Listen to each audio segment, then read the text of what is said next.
Welcome to Cybercast, decoding today's cyber issues. I'm Alexander Bolova, production lead at GovCIO Media and Research. With me today is staff writer-researcher Anastasia Obas. Hi, Anastasia. Hey, Alex. Thanks for having me. So you had the opportunity to talk with Jorge Laurel, project director for the Enduring Security Framework at NSA. How'd it go? It was a really great conversation. Jorge told me about the Enduring Security Framework and the things that they're working on. He told me what network slice is and how they're advising that we secure it. So it was a great conversation. You just said two terms that I am not totally familiar with: Enduring Security Framework and network slicing. I'm sure that you get into it in your interview, but can you tell me and our listeners what those are? So the Enduring Security Framework, it's basically a public-private partnership, and they work on addressing the threats posed to national security systems and critical infrastructure. So NSA and CISA, they bring private partners to the table and they assess what the threats are to, like I said, national security systems and critical infrastructure. And they specifically look at three sectors: information technology sector, communications sector, and defense industrial base sector. So basically, national strategy to secure 5G, it came out in 2020, and NSA was tasked with identifying what some of the security gaps could be. And that led them to release this potential threat vectors to 5G infrastructure. That was last year. And then, based on that work, they released a new document that we're going to be talking about. And that's potential threats to 5G network slicing. And a network slice is, let's say, Alex, you and we need our network for different things. Let's say I am just Googling something and you're accessing your network to stream something. Those are two different things. So you would need a lot more bandwidth. And that's what a network slice is for. And it's an emerging technology. And obviously, like with everything, it's a completely different set of challenges when it comes to securing such a thing. So yeah, that's what we dive into. Wow. So basically, this is all about preparing for what hasn't even happened yet. It's trying to anticipate all these issues. It's almost like, the Terminator has come back in time or whatever, and we're trying to prevent Skynet or whatever. It seems very cool. And the concept of network slicing is kind of hard to wrap your head around when you first hear that word. But I guess it's just kind of dividing up resources from a common utility, basically, right? That is correct, yeah. What were some of your top takeaways from your conversation? Anything that you want to highlight? Yeah, it was interesting. We discussed it that one of the big things that's causing a focus or shift within this 5G space is that we're moving away from traditional hardware and proprietary software to a more open ecosystem. And we have reported a lot on it. But just like you said, it's so interesting because when it comes to network slicing, I mean, it's still not for consumer use. It's still not out there in the wild. It's being tested in the lab environment. So basically, what this document is, it's partners from the private sector and from the government. They come together, they look at it in the lab environment, and they say, we think that these are the threats that will happen when it's out there in the wild being used by consumers. But we will probably have a completely different conversation in a year or two when it's actually being deployed at scale. That's so interesting to think about how rapidly technology is changing in so many areas related to federal IT and cybersecurity. With all that in mind, let's take a listen to your conversation.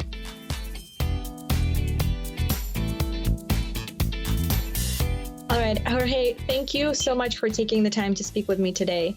So to set the stage, could you describe what the Enduring Security Framework is, what it does, and what the responsibilities are that fall on this working group? Yeah, sure. So the Enduring Security Framework, ESF, was actually just charged with bringing together representatives from both the public and private sectors to work on threats to national security systems and critical infrastructure. We do this through, of course, as I said, public-private partnership. We're actually chartered by the DoD, DHS, and ODNI to work with specifically the IT, DIB, and comm sectors. Now, the U.S. government has identified 16 critical infrastructure sectors. ESF has been chartered to specifically work with those, IT, DIB, and comm. And we actually do this through CISA's Critical Infrastructure Partnership Advisory Council, or CPAC. And the CISA CPAC authorities allow us to then engage with the members of these particular sectors. And of course, ESF is also jointly managed by both NSA and CISA. And could you speak a little bit more to the responsibilities part of it? Yeah, so of course, with the threat intelligence that NSA is able to bring in, and then also with the CPAC authorities to engage with our partners, we look at threats to technology. Now, ESF is not a standards or policy producing body. We work with our industry partners to identify threats to key critical technologies within those sectors, and then work together collaboratively to come up with mitigations and best practices against those threats to the technologies. And then we produce, sometimes we produce products as we have in the past, or sometimes it's just working on new solutions within the vendors in those particular sectors or across the government. Or we do either that with one-on-one collaboration or producing a product that we then publish publicly to let all the folks out there to be able to find ways of mitigating the threats that are identified against that critical infrastructure. Yeah, thank you for that.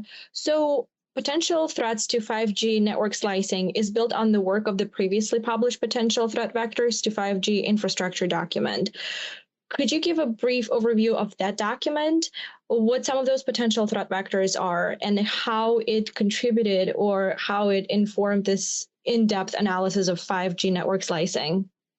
Yeah, sure. Okay, so following the release of the National Strategy to Secure 5G that came out in 2020, agencies and departments across the U.S. government were tasked with different portions of the strategy implementation.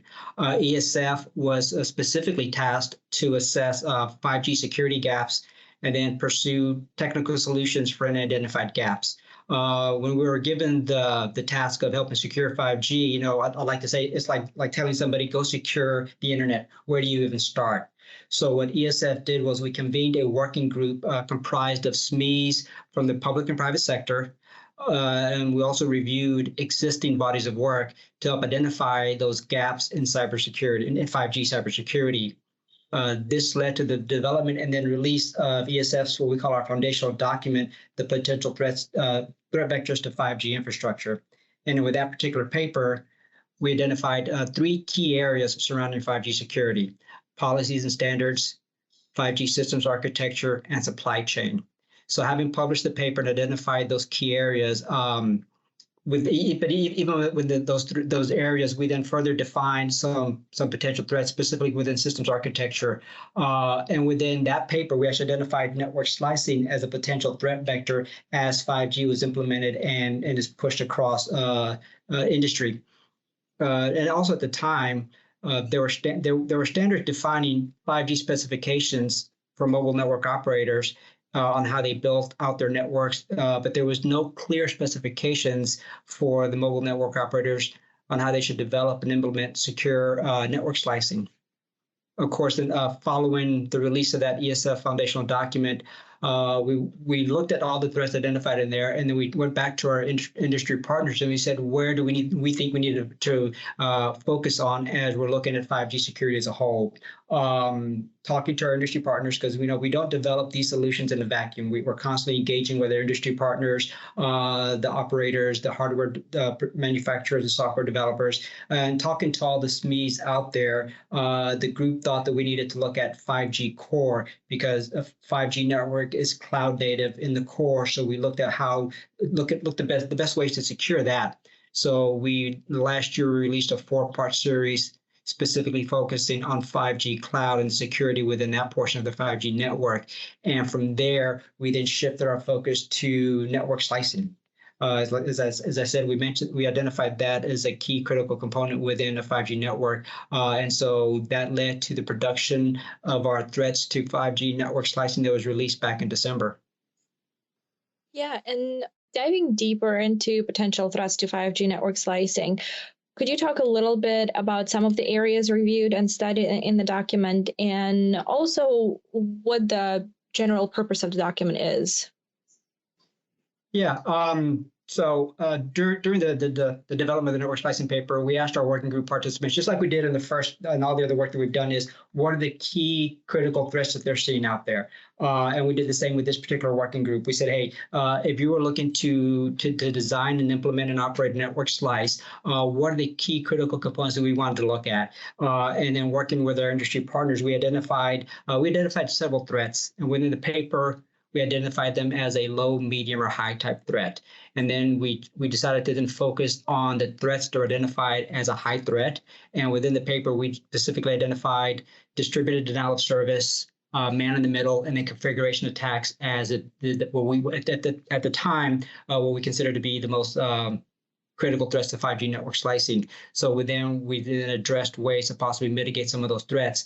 And of course, some of these things are not new. We hear about DDoS or man in the middle configuration attacks all the time when it comes across other types of networks. And one of the big things that's causing a focus or shift within 5G is that we're moving away from traditional hardware and proprietary software to a more open ecosystem. So as we transition to this new technologies, we're taking 5G network and implementing it within a cloud infrastructure. We've been conducting business in the cloud for years and years, and there's a lot of great practices out there on how you protect a cloud infrastructure. And a lot of those will apply to how we stand up a 5G network in a cloud infrastructure. And then the fact that a majority of 5G is going to be virtualized and containerized. So we started looking at the threats coming to that type of technology as is used for 5G. And once again, working with our partners and looking at how the ecosystem is changing to a more open source, going away from proprietary hardware and software to open systems and open software, looking at the threats. And a lot of these are the same type of threats that we see across a traditional network. As I mentioned, DDoS, man in the middle, and configuration attacks. Yeah, and before we jump into various levels of threats, for those who are not familiar, could you explain what network slicing is and why it's so important to 5G, and also what some of the possible uses for network slice are? Yeah, so net slicing is just a technique that allows for the virtualization of a physical network. This means that a single network infrastructure can be divided into multiple logical networks, each with its own unique performance characteristics, or say a service level agreement saying that you need a slice that specifically gives you this type of throughput or this type of bandwidth. Once again, and then your data is segregated from everybody else.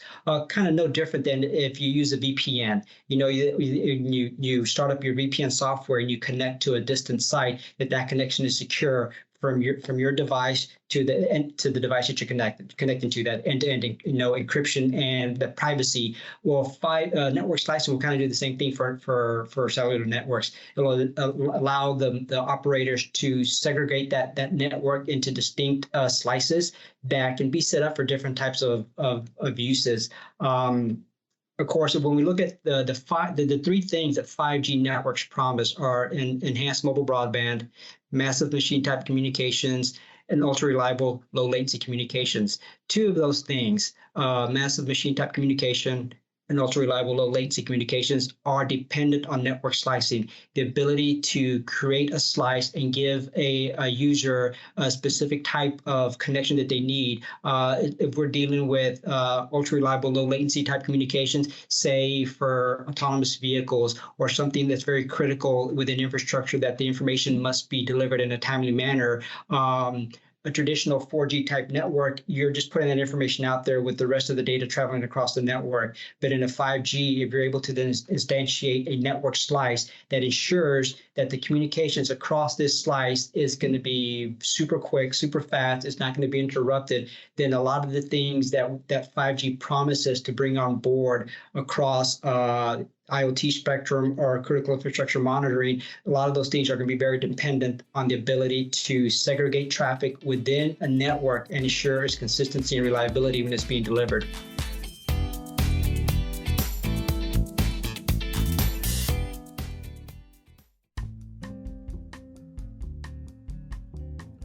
We're going to take a break from today's interview and play a game I call Alphabet Soup, where I challenge our hosts to name the federal agency or office based on acronym alone. With me today are staff writer researchers Nikki Henderson and Anastasia Obis. Hello. Hey, Alex. Hey there, Alex. Here are the rules. I will say an acronym, and if you know the answer, buzz in using a buzzword. Today's buzzword is journey. If you get it wrong, the other player gets a chance to guess. If neither of you get the answer, I open the floor to random guessing until somebody gets it right, or I give up and tell you. There are 3 acronyms. Are you ready? Yes. Here I am. We're going to start off with an easy one. The first acronym is NIH. Journey. Yes, Nikki. National Institutes of Health. Excellent. That is correct. National Institutes of Health. All right. We're going to maybe stay a little on the easier side with this next one. DISA. Journey. Yes, Anastasia. Defense Intelligence Security Agency. Ooh. No, okay. Sorry. No, Nikki, do you want to steal? Yeah, please, Nikki. Journey, I think I know. Defense Information Security Agency. Ooh, security is incorrect.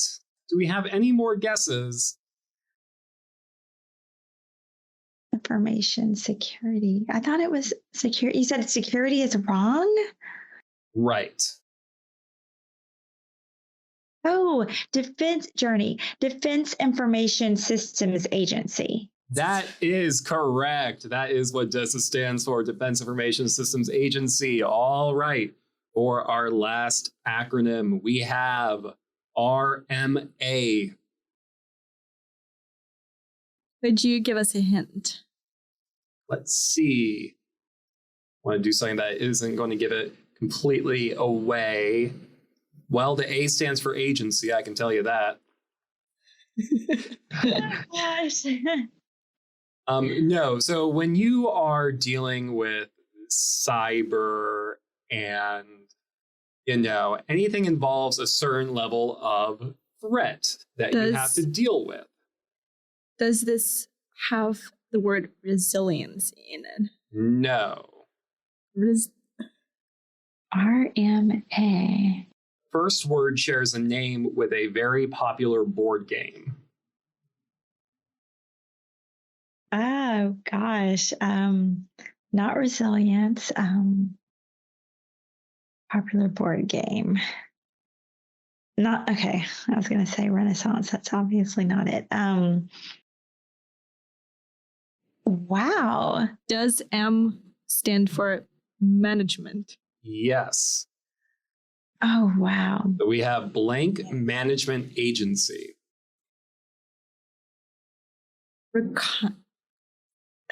No. You're going to say reconnaissance. I don't know. That wouldn't make sense. All right. What's a synonym for a threat or something that could potentially happen if you do something? There's a involved. Journey. Ransomware management agency. Oh, you're so close. You're so close. I was going to say ransomware. Oh my gosh. Okay. Nikki, what's close to ransomware? Well, I was thinking like threat. Yeah. Goodness. All right, I'm going to wrap up our game. It is Risk Management Agency. My God. Listeners, if you could only see everybody's faces right now, the absolute horror.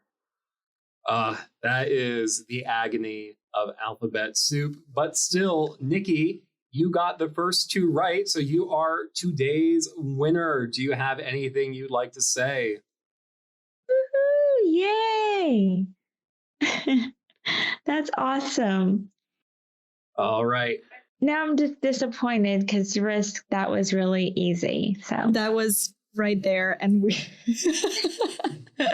Well, how could we not guess? How could we not guess it?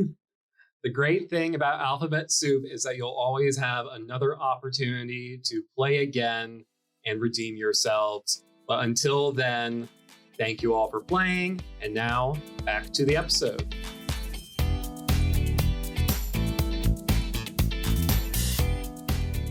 Network slice components span multiple operators, so security, of course, is such an important challenge to address.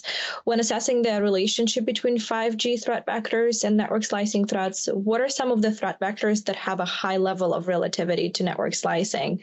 And also, what's the primary concern when it comes to assessing threats to network slicing? Yeah, so like as I mentioned, when our working group came together and looked at the current environment, we identified, as I mentioned, several threats within a table, identified the top three. The biggest thing kind of that's happening now is, threats are constantly evolving. When it comes to network slicing, it's still not out in the wild. It's still not used out there for consumer use. It's still a lot of the testing is still being done in a lab environment. And until it truly becomes implemented wide across industry and everywhere else, the best that the expert can do is say, okay, based on the technology they were trying to implement, we feel that these are the threats that would get affected.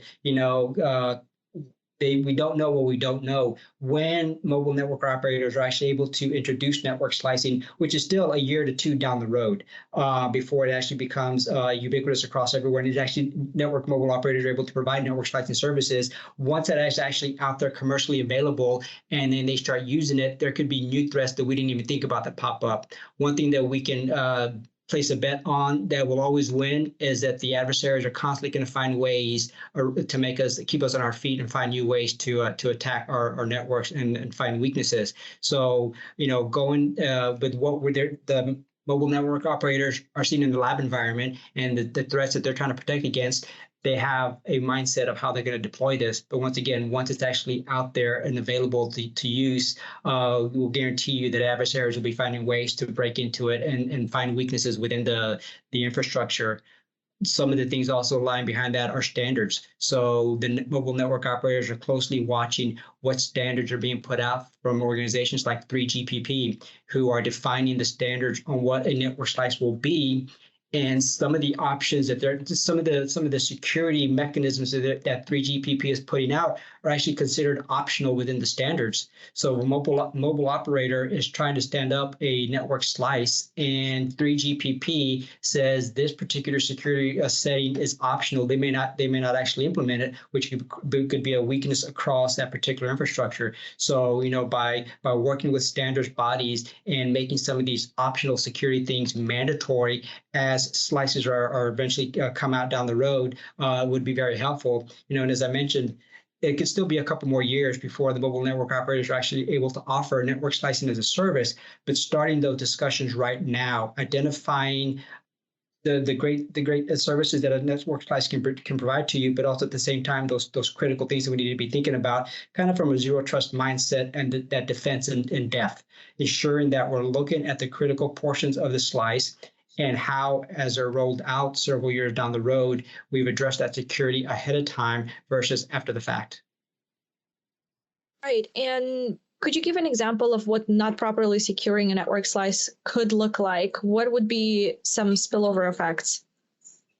Well, when it comes to spillover effects, as we see every single day, nobody wants to be in the news nowadays in a headline saying that, there was a misconfiguration or a weakness within the network that then caused a data breach and information was lost. Like as I said before, right now, the mobile network operators, the hardware and software manufacturers, and developers are already looking at what's the best way to implement the current security best practices that are out there to place on top of this. Once again, talking about defense in depth, ensuring that if there is a weakness within the slice and somebody is able to then penetrate it, that they're stopped and don't get full, lateral movement across that particular network. Of course, we know for spillover effect, it can be the loss of data, which could lead to regulatory fines or the types of impacts against the business. So, for right now, just trying to design and talk about the security aspects before they're actually implemented. Right. And talking a little bit about solutions. So for more robust security, what are some of the strategies and techniques for network slicing protection should network operators consider? So one of the things that they really need to look at is orchestration. So imagine having hundreds of VPNs running on a typical data network right now. The management of those secure connections are of most importance in ensuring that they're secure across the different endpoints. Within network slicing, as mobile network operators start looking to implement this, actually managing and orchestrating these types of services when there's going to be hundreds of these types of slices that have been stood up, each with different type of service level requirements, each type of data that they're looking at, is going to be the orchestration and then managing of that orchestration as those slices are brought up and brought down. So right now, just looking at and also as they move from a 4G to a 5G where everything's virtualized and containerized, once again, is looking at how do you then secure the core. And there's a lot of great practices already out there when it comes to securing this type of technology that, operating within the cloud, virtualization and containerization. So once again, just following those industry recognized best practices, because as we transition from the 4G to the 5G networks, everything is going to be, virtualized, and it's stuff that we've been working with some time, and there's already some great standards put out there by several organizations and standards bodies on the best way to implement security best practices to protect a data network. And a lot of those best practices also roll into how 5G will be stood up and managed. But one of the biggest things when it comes to network slicing is going to be the management of those particular services, where there could be hundreds of slices being run. Industries also talking about automation, where somebody could go to a website, type in a service that they want, and 30 minutes later, that service is stood up automatically through a slice, and all of a sudden that user has direct access to that particular slice. So as they start automating these things, the more complex we make it, the harder it's going to be to secure that we have kind of plugged every hole everywhere there is. But once again, starting from that zero trust mindset, defense in depth, talking about the possible security aspects right now and ensuring that they're implemented as those services are rolled out. Right. And as for what you've been working on, what are some of the priorities for 2023, and what's the next thing that the working group will be working on? Yeah, so we released our first network slicing product back in December. We're actually working on a second product that goes a little bit more in depth. The first product was that high-level executive overview, identify network slicing, the potential threats to it, and we identified three key threats within that particular product. We are working on a follow-on product that's more technical in detail. We'll actually go into the aspects of securely designing, implementing, operating and maintaining a network slice. We're hoping to have that product out publicly here within a couple months. Once again, that product was built collaboratively with our industry and government partners. As I mentioned before, everything that we do through ESF is not in a vacuum. We are constantly engaging with our industry partners, identifying threats, and making sure that our products we put out somehow address those particular threats. Some additional products that ESF is also working on is here, hopefully next month, we'll be releasing a product on identity and access management, looking at some threats to that particular form of technology. Additionally, last year, ESF released a 3-part series on software supply chain. A lot of that was stemming from previous work that had been done, and also, so we touching on that particular product. We actually have additional products coming out on software supply chain that'll be released in the next couple of months. Once again, talking to developers, suppliers, and customers of software and how to ensure that it's secure from the development phase all the way to the delivery and use phase. So in the near future, you'll be seeing another product, net slicing, coming out from ESF, along with some identity and access management, and then some software supply chain. That's something I will be looking out for. Jorge, thank you so much for joining me. Do you have any final thoughts? Maybe something I didn't ask you that you want to mention? No, I just appreciate the time being able to talk to you and talk about ESF and the work that we're doing. And if I can drive home the biggest thing is that we do this collaboratively with our industry partners. It's not something that we just create on our own and then push out to the public, hoping that they'll accept it. We get great input from this public-private partnership that we have with industry. Yeah, thank you so much. Thank you.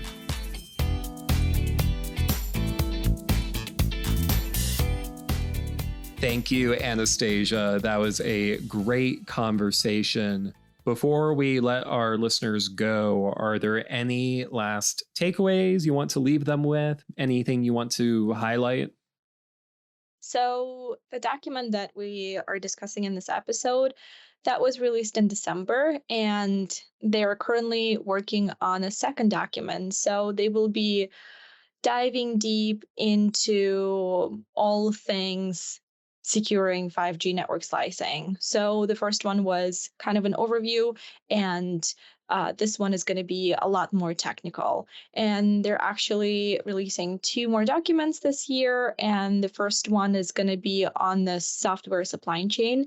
They've done a lot of work on it, but it's been such a prevalent conversation. So they're releasing a new document on software supply chain security, and also on identity and access management. So something to look out for.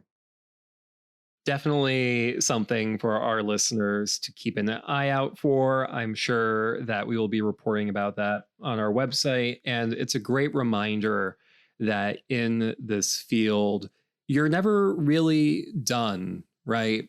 I mean, it might feel a little frustrating sometimes to always have to be considering that next thing. But as has been pointed out many times, so much about cybersecurity is a journey, and it's one that we are going to continue to report on and share with you.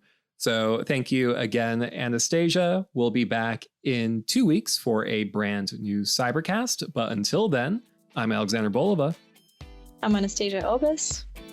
Thank you for listening.